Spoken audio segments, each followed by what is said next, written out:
Ladies and gentlemen, since most of us here are critical stakeholders in the education sector, I wish to use this opportunity to urge you to work with us in government to arrest a worrying insecurity situation in our schools that is manifesting itself in the form of unexplained fires. While I do not want to apportion blame to any of us, I believe that we can forestall such spate of school fires if each of us played their role in enforcing the government's safety standards manual for schools in Kenya, which has formidable measures to ensure our institutions are safe spaces for our children. The recent fire incident in Hillside Endarasha Academy, Nyeri, in which 21 young learners lost their lives, must serve as a grim wake-up call to all of us to do everything possible to avoid such a situation ever happening in the future. That notwithstanding, the government, together with other ministries and departments, have launched an inspection of all our schools to assess the status of their safety standards. I promise that the government will not spare any of our officers, teachers, or any school managers who are found to have flouted the measures in place to safeguard lives of our children.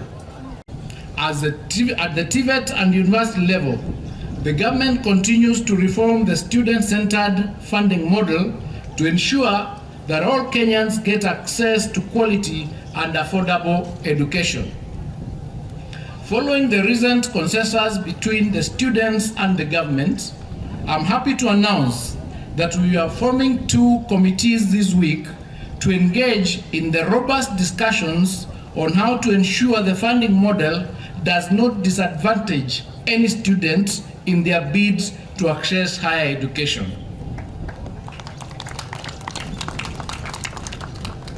Specifically, the joint engagement between the government and the students will review and analyze the progress and effectiveness of the funding model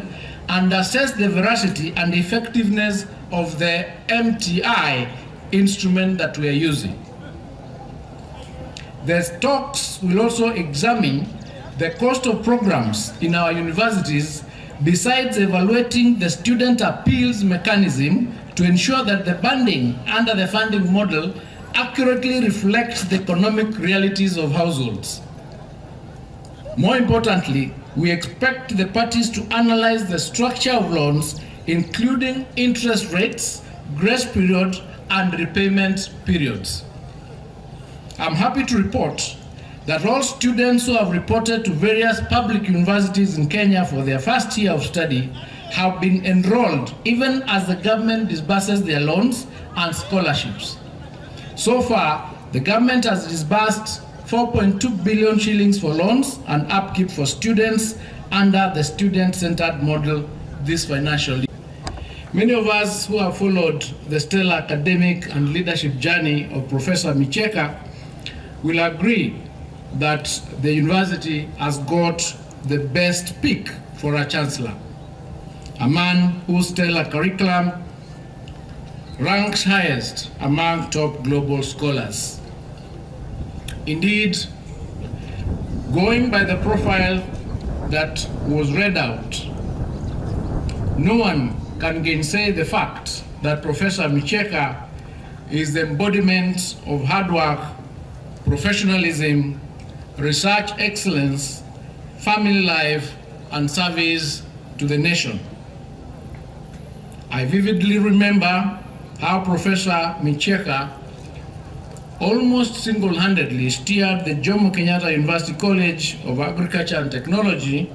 and gave it an enviable international profile, prompting the meteoric rise of that institution into a fully fledged public university in Kenya.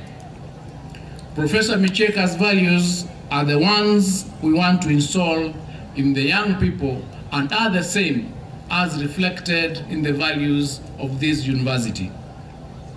Congratulations, Professor Micheka, for all the immense contribution that you've made to our country.